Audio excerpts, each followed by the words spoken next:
The top stories. No tsunami alert in Barbados as Kikum Jenny stirs. Cahill experts jeered at hostile public meeting. The body of missing teenage fisherman is found and another Pan Ams medal for Barbados. Welcome to Nation News for Thursday, July the 23rd, 2015.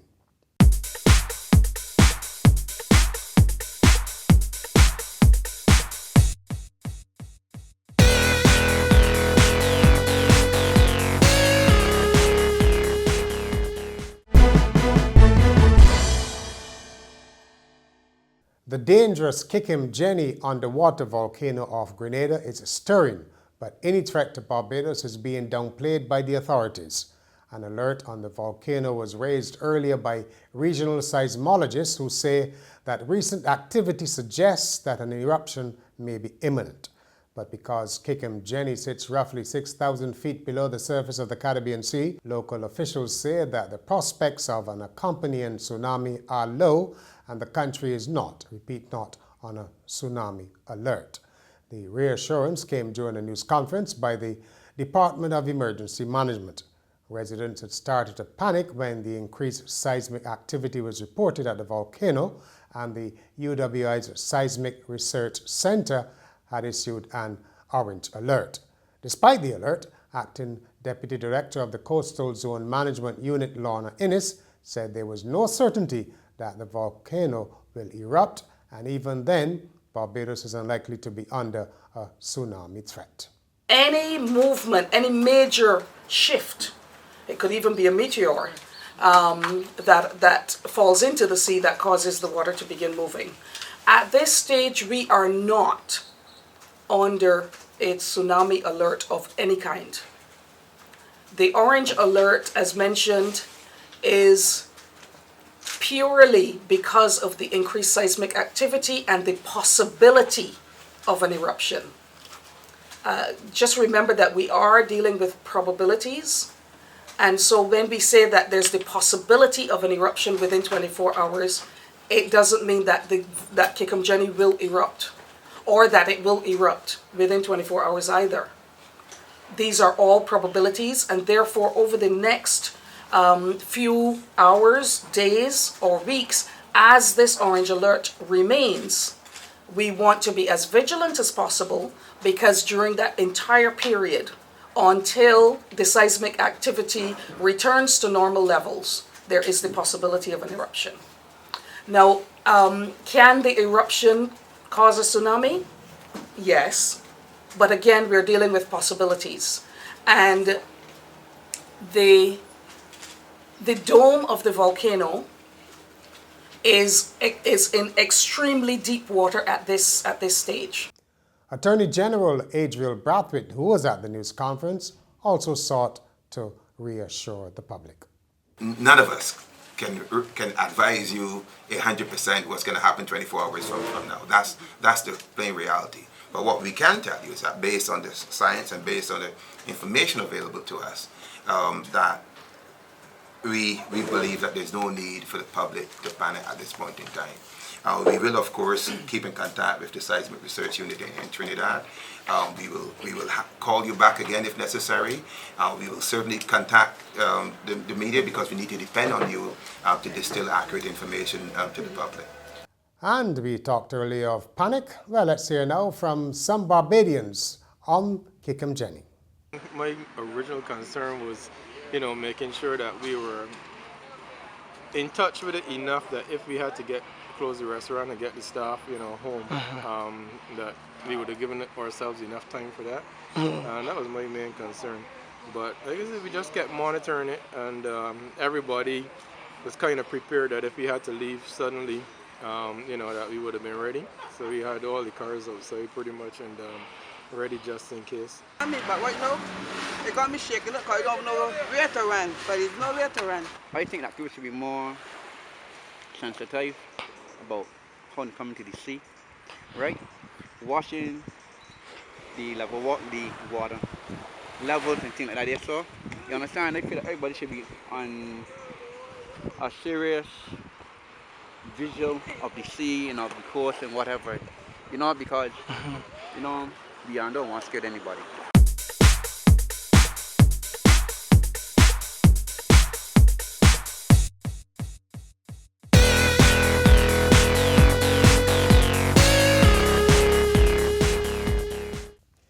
Representatives of Cahill Energy were met by a hostile audience when they held a public forum on Wednesday night to discuss the company's contentious plasma gasification plant to convert garbage into electricity. In the end, those attending were clearly not won over, with the Cahill panel of experts being peppered with jeers. It probably didn't help that the organizers insisted on written questions only at the so-called open house at the Sandiford Center.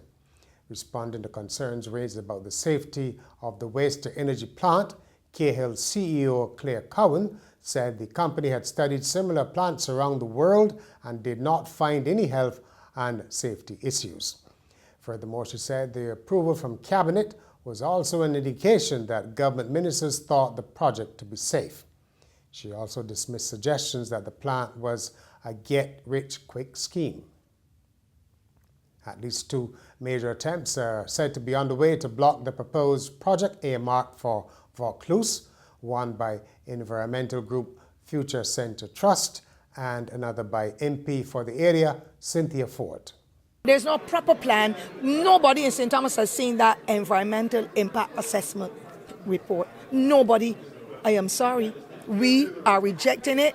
The minister and all of those persons involved in the governmental agencies have got to come and treat us like human beings. We will not be the guinea pigs in St. Thomas, and whatever impacts in St. Thomas travels all the way down. If the rain falls in St. Thomas and not a drop in St. James, whole town still gets flooded because our waste goes there. If it falls in St. Thomas and the rain goes in the other direction, the wastewater goes in the other direction, it ends up in St. Michael, and it ends up in St. Peter, it ends up in St. Andrew.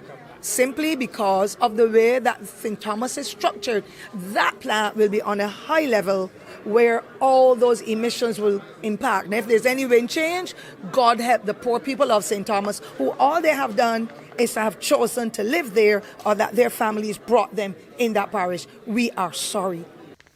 The body of the missing teenage fisherman has been recovered from waters off Long Beach, Christchurch. Devon Prescott, who was 18, went missing while fishing off the sea rocks at Gemswick, St. Philip, on Tuesday evening. It was believed that he fell over the cliff. Relatives who participated in search parties saw Devon's body just after dawn and took it to the beach. Residents from the Fairy Valley neighborhood and surrounding areas gathered at the beach as police conducted their investigations. A house at Station Hill St. Michael collapsed on Wednesday, leaving the family of 3 without a home.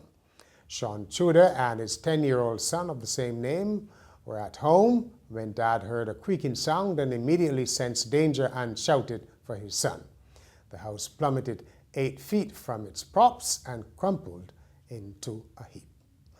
Mr. Tudor said the house was desperately in need of repairs and he believed recent tremors might have sealed its fate. There is, it appears, a simple explanation for the lower payments Barbados made on that big Credit Suisse loan that has exercised the leader of the opposition, Mia Mottley.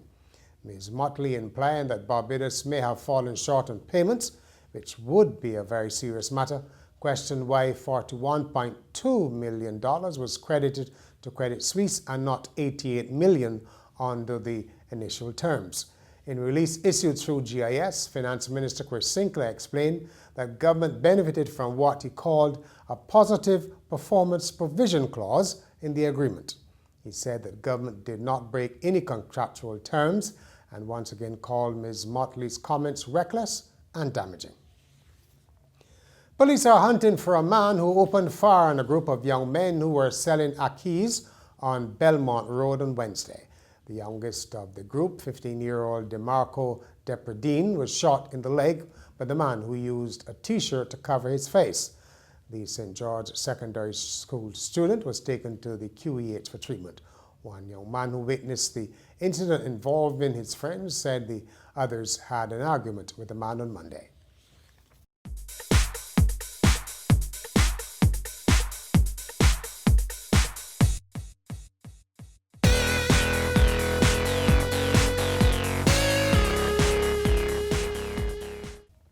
Sport now. Sprinter Raymond Gittins has won Barbados' second medal at the Pan American Games in Toronto. Drawn in lane 7 of the men's 100 meters final on Wednesday night, Gittins finished second in 10.07 seconds to take silver behind Canadian Andre de Grasse. Antoine Adams of St. Kitts was third. Barbados' national champion Levi Cadogan finished 8th in 10.18 seconds. And finally, a woman received a letter from the hospital informing her that she was pregnant. Nothing so unusual about that. However, Doris Ailing was fairly certain the hospital had made a mistake, considering she is 99 years old. She was stunned to see the letter, which asked her to bring a urine sample to an antenatal appointment. Even her date was correct on the notification. Of course, her 3 children, all of whom are pensioners themselves, are not about to get a new sibling. And Portsmouth Hospitals Trust in Southern England apologized to Doris and her family, blaming the mix-up on an administrative error. Doris told the newspaper, "I have 3 children and 20 grandchildren, but haven't been pregnant for 70 years.